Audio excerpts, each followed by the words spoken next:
એક નાના શહેરમાં પટેલ પરિવાર રહેતો હતો. ઘરમાં દાદા-દાદી, પિતા, માતા અને 2 બાળકો, રોહન અને રિયા. બહારથી બધું સારું લાગતું, પણ ઘરમાં રોજ નાની-નાની વાતે ઝઘડા થતા. પિતા પોતાના મોબાઈલમાં વ્યસ્ત, માતા ઘરના કામમાં થાકેલી, બાળકો ટીવી અને ગેમમાં મગ્ન. દાદા-દાદી ખૂણામાં શાંતિથી બેઠા રહેતા. કોઈને તેમની વાત સાંભળવાની ફુરસદ ન હતી. એક દિવસ દાદાજીને હલકો તાવ હતો.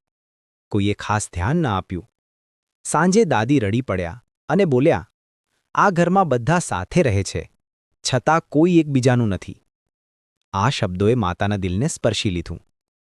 બીજે દિવસે માતાએ બધાને એક સાથે બેસાડી કહ્યું, "આજે આપણે બધાએ સાથે જમવાનું છે. કોઈ મોબાઈલ નહીં, કોઈ ટીવી નહીં."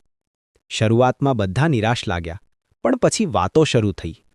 દાદાએ પોતાના બાળપણની વાતો કહી, પિતાએ પોતાના સંઘર્ષની વાત કરેલી, રોહન રિયાએ સ્કૂલના પ્રસંગો સંભળાવ્યા.